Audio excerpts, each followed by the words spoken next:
How many extra police can we expect to see heading to the border state, and how many in total will there be police in that border? Under our current arrangements for border restrictions, we have about, at any one time, there's 260 officers on rotation just for borders. We also have responsibilities at the airport, compliance checking in our police operations centre, and also with the new centralised assessment centre that's dealing with applications for essential travel. So we are currently working through the planning to deploy additional resources to particularly the southeast of South Australia to strengthen our border controls and to have a presence on some of the roads that we're not currently permanently attached to. We've had mobile patrols, but we are increasing that capability now. So I don't have the specific number, but we'll be deploying additional resources. How many out will the ADF? We're in consultation with the ADF, looking at whether or not they can assist us in this particular endeavour. We'll make a decision based on those discussions as to whether we need to tap into that resource. When do you expect that decision? Oh, look, they're talking with my people now, so as soon as we have some understanding of their capability and our requirements, and we can see whether they marry up, then we'll make a decision about whether we use them or not. Are there enough resources in the border? How bad can you need the ADF? Well, that's what we're having a discussion about, as to whether using other resources alleviates the need to send additional police. We are constantly evolving in this COVID-19 situation, so I can't be specific about what the final picture will look like, but we will be introducing additional resources over the course of today and tomorrow. You mentioned that some roads will be physically blocked. Which roads will they be in what area? Yeah. And will they also be manned by police if they're physically blocked? We have about 65 crossing points that I'm aware of, and they vary in terms of volume and structure. Some of them are very small roads, and one of the considerations is that we'll physically block those with signage rather than deploying resources to those particular small roads. It's important that we target volume, as we have done right through the whole course of this COVID-19 activity. So we'll be making sure we have resources where we can address the largest volume of traffic, but we don't want people thinking they can sneak through by using small dirt tracks out in the back of nowhere. You said it may not be the ADF, it may be a traffic control company or a private security company. Is that still the case? Certainly, we're looking at all options, and that's how we manage these types of events. We have a dedicated logistics capability that looks at what the options are. Australian Defence Force is simply one option. Whether we can identify resources within the state that we can contract to do this work is another consideration as well, and it might be a whole combination of those things depending on the types of measures we're putting in place. Are you using air surveillance with drones? Sorry? Air surveillance, is that being used? We have been using drones in certain circumstances, and it's certainly a consideration for us, but once again it will be a decision we make in relation to how we best provide coverage across all border checkpoints or crossing areas that we think require some attention. What about those cross-border communities? They would obviously be very confused at the moment. How far can they go? How many kilometres can they travel? The current direction that relates to cross-border travel for cross-border communities doesn't restrict their movement once they come into South Australia. The intent is to allow people who live in those towns that are close to borders to be able to cross between states to undertake their normal daily activities such as schooling, farming, attending to their business, obtaining essential supplies. But as a result of the lockdown that we're introducing now, people living in cross-border communities coming into South Australia will be restricted to a radius of 50 kilometres inside the South Australian border. That will enable them to undertake those services or functions that they require as part of their normal daily lives, but will prevent them from travelling too far into South Australia and provide us with greater security in relation to their movement. Will they actually have to would they have to seek a permit for that, or can they Yes, just do that? the same principles apply, that they'll need to apply for essential traveller exemptions, and we've got the pre-approval process in place, but at this point in time we're also allowing people living in cross-border communities to use their existing approval which they had under the old direction. So how many essential travel applications have there been thus far? The last number I heard yesterday was 24,000 applications.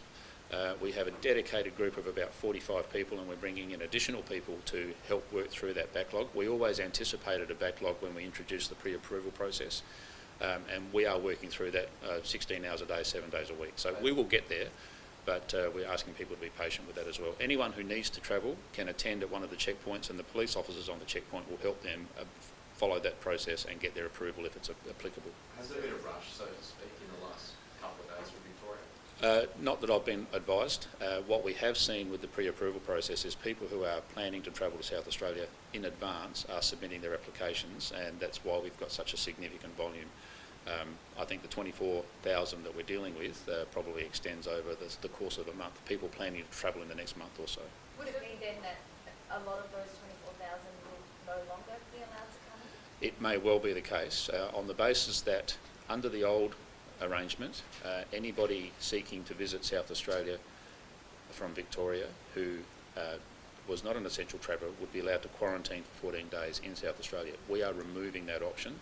If you are not an essential traveller, you will be turned around at the border if you don't have approval. We will not be allowing people to come in and quarantine in South Australia. So what will you do then? How will you make sure that people who already may have got their pre-approval and no longer can come in, that they don't somehow get in? We're going to go through that process, and this is part of the responsibility of our staff that we put to the checkpoints. We'll be verifying those approvals, and we'll be communicating with the Victorian community as well in relation to the changes, so they'll have advance notice before they commence their journey that when they get to the border, if they are not an essential traveller, they will be turned around. Have you issued any further expiations since I think it was 2 blokes and a bog van? I don't have specifics on the number of expiations we've issued, but I would imagine that we've certainly issued warnings, but there may well have been some expiations as well. And we do need to check all the pre-approvals again at the border. Do you imagine that it would slow down traffic? Like, do you think freight and everything could be slowed down? We take a different approach with heavy vehicles and freight movement. We want to keep that moving as much as possible, so we're liaising with the industry and we're working through the practices that best suit their requirements so that we can keep that movement happening. Our main focus is on the other types of traffic across the border. Are those essential travel applications becoming stricter than they were, say, a couple of months ago, or are they basically the same kind of parameters? They are the same parameters in terms of what fits as an essential traveller, but we are putting additional requirements on essential travellers to quarantine when they're not undertaking the purpose of their journey into South Australia. Well, it will be assisting us in staffing our checkpoints on the borders so that we can spread the police resources and use them more effectively. And did you say there will be a decision made today? Oh no, we're in discussions now, and we have not a firm position in relation to using the Defence Force, and we'll see what those discussions produce. And On you line mentioned- with the discussions about nightclubs that have just happened, and given how well South Australia's going, and I suppose I guess a sense of a more relaxed sense of how things are going in South Australia, are there some other areas of social distancing that we need to look at in terms of tightening up the screws and making sure that people are doing the right thing? Is there anything specifically that you're looking at? Well, I think the steps we've taken to relax the restrictions within South Australia have made the moves we're putting into place in relation to border control much more important.